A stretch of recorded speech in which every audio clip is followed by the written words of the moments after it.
Apapun yang terjadi dalam hidupku ini, tak pernah ku ragukan kasih-Mu Tuhan.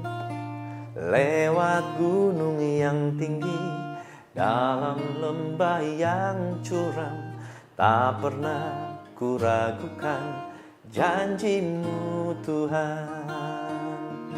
Kau berfirman dan sembuhkanku, Kau bersabda dan selamatkanku. Tiada yang mustahil bagimu. Yesus, ku percaya padamu. Kau berfirman dan sembuhkanku, Kau bersabda dan selamatkanku. Tiada yang mustahil bagimu. Yesus, ku percaya padamu. Yesus, ku percaya padamu. Yesus, ku percaya padamu.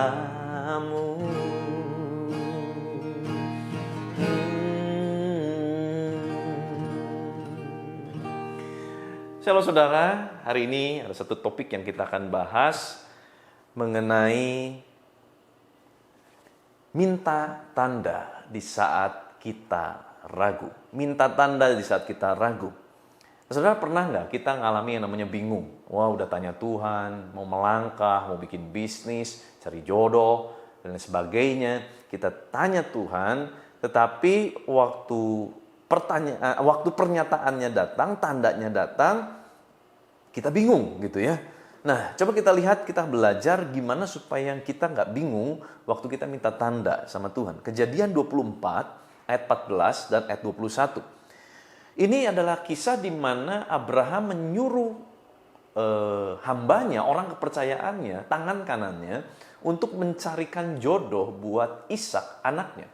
Dan ini yang dilakukan oleh hamba dari Abraham. Tangan kanannya berdoa begini, kiranya terjadilah begini, anak gadis kepada siapa aku berkata, tolong miringkan buyungmu itu supaya aku minum, dan yang menjawab, minumlah, dan unta-untamu juga akan kuberi minum. Dialah kiranya yang kau tentukan, maksudnya Tuhan tentukan, bagi hambamu Ishak, maka dengan begitu akan ku ketahui bahwa engkau telah menunjukkan kasih setiamu kepada Tuanku itu. Dan orang itu mengamat-amatinya, maksudnya hamba Abraham mengamat-amatinya, dengan berdiam diri untuk mengetahui apakah Tuhan membuat perjalanannya berhasil atau tidak. Nah, jadi di sini dijelaskan bahwa dia ngelontarin dulu tanda.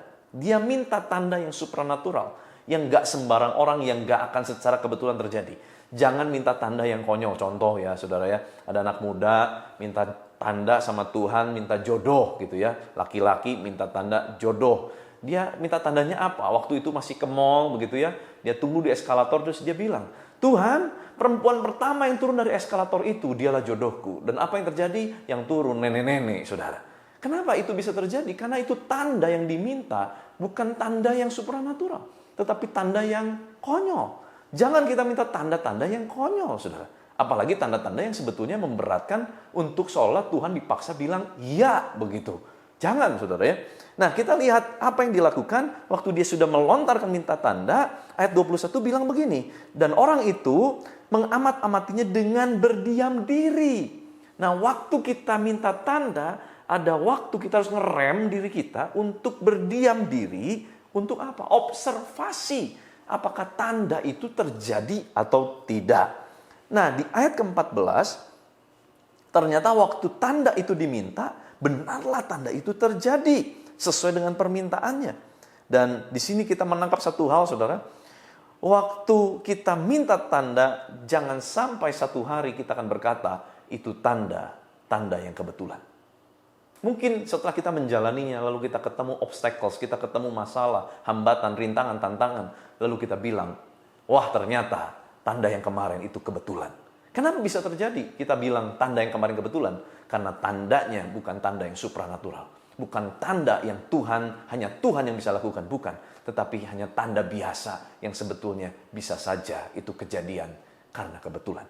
Nah saudara, kenapa di sana dikatakan tandanya nggak masuk akal? Saudara coba kita hitung-hitungan ya, saudara ya. Menurut prediksi-prediksi yang ada, di sana yang diminta tandanya adalah, di ayatnya dikatakan, kiranya anak gadis kepada siapa aku berkata, tolong miringkan buyungmu itu supaya aku minum. Jadi dia dikasih minum, ini manusia yang minta, tetapi juga buat unta-untanya gitu ya. Saudara, kalau kita hitung-hitungan di sini, ternyata unta itu dapat minum 130 liter air sekali minum. Dan di sana ternyata ada unta-unta, artinya lebih dari satu unta. Menurut prediksi yang ada, satu buyung itu sama dengan sekitar 40 liter air. Wow, berarti kuat banget ya gitu ya. Perempuan-perempuan zaman itu di Timur Tengah, sekali nimba satu buyung itu bisa 40 liter air. Saudara pernah minum air galon, saudara ya? Yang di rumahnya punya air galon, itu 1 galon 20 liter. Nah, berarti yang sekali diambil itu 2 galon air. Saudara bayangin, ada 20 liter di sini, 20 liter di sini, diangkut gitu ya oleh perempuan sendirian. Kok bisa? Ya saudara, jangan bayangkan perempuan zaman sekarang dengan zaman dulu. Kalau kita lihat ya, bahkan Alkitab mencatat bahkan Hagar itu menggendong Ismail yang umurnya udah 16 tahun di atas bahunya. Jadi memang zaman dahulu kekuatan wanita itu berbeda dengan wanita zaman sekarang, saudara ya. Wanita zaman dulu perkasa, begitu saudara ya. Dan di sana jelas ini adalah tanda yang sedikit gak masuk akal. Kenapa? Berarti berapa balikan tuh dia harus ambil untuk memenuhi, memuaskan unta-unta yang sekali minum 130 liter air, saudara. Nah, jadi bayangin, kalau hamba itu membawa 3 unta aja ya, masing-masing unta minum 130 liter, maka dibutuhkan 10 buyung. Ya berarti 10 kali balikan, dan untuk orang sekaya Abraham agaknya nggak mungkin cuma punya 3 onta, saudara ya. Mungkin dia bawa 5 onta, 6 onta, 7 onta. Kebayang saudara apa yang dilakukan. Jadi ini tanda yang supranatural, saudara ya. Jadi kita belajar yang pertama, kalau minta tanda, mintalah tanda supranatural, di mana itu hanya bisa dilakukan oleh Tuhan. Yang kedua, di ayat ke-21, setelah hamba itu minta tanda, dia mengamatinya dengan berdiam diri. Nah, kata berdiam diri di sana menggunakan kata charas, yang artinya adalah menunggu dengan tenang, menunggu dengan damai, tidak gurung-gusuh, saudara. Tidak buru-buru. Aduh, lihat umur udah makin tua. Aduh, udahlah, pokoknya sedikit bucin nggak apa-apa. Yang penting cepat kawin. Jangan, saudara. Kalau udah kandung minta tanda, kita harus berani untuk menunggu. Ayah saya pernah bilang begini, Van, kalau kamu berani berdoa sama Tuhan minta tanda, kamu harus berani tunggu sampai tanda itu diberikan.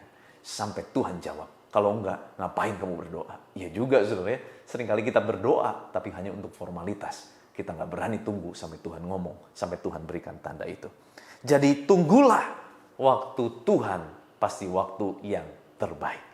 Apapun yang kau sedang nantikan, minta tanda supaya nggak salah, minta konfirmasi, bukan cuma konfirmasi kepada orang sekitar, tapi konfirmasinya juga datang dari firman Tuhan. Itu bagus sekali, kuat sekali, saudara ya. Izinkan saya berdoa buat saudara semua. Tuhan, terima kasih untuk firman-Mu yang singkat mengajar kami, mendewasakan kami, membuat kami mengerti bahwa kami perlu untuk minta tanda sama Tuhan, tetapi tanda yang supranatural, bukan tanda yang abal-abal, saudara. Terima kasih Tuhan, kami percaya supaya setiap tanda-tanda yang Kau berikan, kami bisa menangkap sinyal-sinyal Tuhan itu. Kami punya kepekaan, hati, roh yang peka akan suara dan tanda-tanda yang Tuhan berikan. Berkati anak-anak-Mu Tuhan, segala aktivitas mereka sepanjang hari ini kami serahkan dalam tangan-Mu. Tuhan berkati berlimpah-limpah oleh kuasa kehidupan dan kuasa kebangkitan Kristus yang mengalir memerintah dalam kehidupan kami. Di dalam nama Tuhan Yesus Kristus. Haleluya, sama-sama kita katakan amin. Tuhan Yesus memberkati.